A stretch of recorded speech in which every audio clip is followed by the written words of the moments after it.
సంవత్సరాల కింద పోయినాను. అయితే ఒక సంవత్సరంలో మొత్తం కంప్లీట్ బంద్ అయింది. నాకు యాక్సిడెంట్ అయింది. యాక్సిడెంట్ పై మెట్లు ఎక్కలేకపోయినాము, రాలేకపోయినాను. అనుకోకుండా కర్ణాటక మళ్ళీ ఈయనను పంపించినాడు. ఆయన నాకు తెలియదు. అయితే ఆయన ద్వారా మళ్ళీ ప్రారంభమైపోయినాయి. ఇప్పుడు అయితే నాకు ఇంకోటి ఏంటంటే అనుకోకుండా కొన్ని చిక్కులు వచ్చాయి.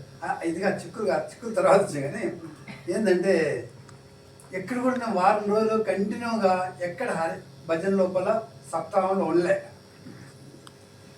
అది ఇక్కడ ఆ ప్రభావం ఇక్కడ దొరికింది నాకు. 7 రోజులు కంటిన్యూగా ఉన్నాను.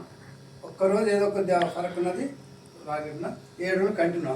దాని ప్రభావము నాకు ఆ భగవంతుడు, ఆ హరిప్రభు నాకు చూపించాడు. అది ఎంతో సంతోషం నాకు. ఎందుకంటే చెప్తే మీరేమనుకుంటారో లేదో అనుకుంటారు. ఆ ప్రభావం మాకే తెలుసు. అట్లా అంత చాలా కష్టమైన ప్రభావం. అది తొలుగులేకున్న ప్రభావాన్ని ఆయన తోచేసాడు. అది మన పేరు కూడా చెప్పినాను, ఈ విషయం ఇట్లా ఉందని చెప్పాను. అంటే సరే అన్నాడు. అది అందుకొరకు వారేమన్నారు, ఆయన తెలియదు కూడా. నేను ఫైనల్ చేసింది కూడా, ఫైనల్ అయింది నా మనసులో, ఫైనల్ కూడా తెలియదు. అన్నాడు ఈరోజు పెట్టుకోవాలంటే సరే. ఆయన కూడా నాకు కూడా జవాబు ఇచ్చాడు కదా, మంచిదని అనుకున్నాను. కానీ ఈ హరిభజన ఇంకా తర్వాత ఎప్పుడో చేద్దామనుకున్నాను. కానీ ఆ భగవంతుని లీల ఈయనలోకి జొరబడ్డది. అది నాకు అయస్కాంతం లాగా అయిపోయింది. సరే వారన్నది ఆ భగవంతుడు ఆయన లేచినాడు, అదొక అయస్కాంతం నాకు ఇచ్చేసినాడు. సరే కాదనకూడదు, అదంతా ఆయన ఇష్టం. చాలా కష్టాలను తొలగించేసినాడు. అనుకోకుండా వారం రోజులు కనుక ఎవరే కానీ సత్సంగం వారం రోజులు జరుగుతుంటే తప్పకుండా ఉండాలని నేను కోరుతుంటాను. ఈ వారం రోజులు ఎంతో ప్రభావం ఉంది. ఒక్కరోజు ఏంటంటే ఒక్క శరీరం ఎక్కడ కూడా పోతుంది. ఒక గంట సేపు వచ్చాడు. వారం రోజులు ఉన్న దాంట్లో ఒక్కరోజన్నా ఆ మెదడుకి వచ్చేస్తుంది ఈ యొక్క స్వామి యొక్క భజన. ఇందులో ఎక్కడ ఏం చేసినా యజ్ఞయాగాదులు పోతుందని చేస్తుంటాం. అక్కడ ఉండేది నిష్ఠత అక్కడ ఉంది. మనమంతా హిందువులము. మన గ్రంథం ఏది?